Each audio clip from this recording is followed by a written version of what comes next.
കണ്ണൂർ വിമാനത്താവളത്തിൽ 60 ലക്ഷം രൂപയുടെ സ്വർണം ഒളിച്ചു കടത്തിയ എയർ ഹോസ്റ്റസ് പിടിയിൽ. മലദ്വാരത്തിൽ ഒളിപ്പിച്ചാണ് ഇവർ 960 ഗ്രാം സ്വർണം കടത്താൻ ശ്രമിച്ചത്. കൊൽക്കത്ത സ്വദേശിയായ സുരഭി ഖത്തൂണാണ് കണ്ണൂർ അന്താരാഷ്ട്ര വിമാനത്താവളത്തിൽ റവന്യൂ ഇന്റലിജൻസ് ഡയറക്ടറേറ്റിന് പിടിയിലായത്. 28-ന് വൈകിട്ട് മസ്കറ്റിൽ നിന്നും എയർ ഇന്ത്യ എക്സ്പ്രസിന്റെ AX714 വിമാനത്തിലാണ് സുരഭി കണ്ണൂരിലെത്തിയത്. DRI ആണ് പിടികൂടിയത്. 4 ക്യാപ്സൂളുകളാണ് ശരീരത്തിന്റെ പിൻഭാഗത്ത് ഒളിപ്പിച്ചതെന്ന് DRI അറിയിച്ചു. പ്രാഥമിക ചോദ്യം ചെയ്യലിന് ശേഷം ഇവരെ മജിസ്ട്രേറ്റിന് മുന്നിൽ ഹാജരാക്കി. 14 ദിവസത്തേക്ക് റിമാൻഡ് ചെയ്ത സുരഭിയെ കണ്ണൂർ വനിതാ ജയിലിലേക്ക് മാറ്റി. സംഭവത്തിൽ വിശദമായ അന്വേഷണം ആരംഭിച്ചതായി DRI വൃത്തങ്ങൾ അറിയിച്ചു.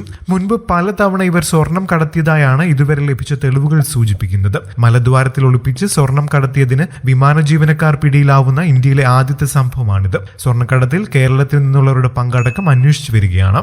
കൂടുതൽ വാർത്തകൾക്കും വിശേഷങ്ങൾക്കുമായി ഈ ചാനൽ സബ്സ്ക്രൈബ് ചെയ്യാൻ മറക്കല്ലേ. നന്ദി.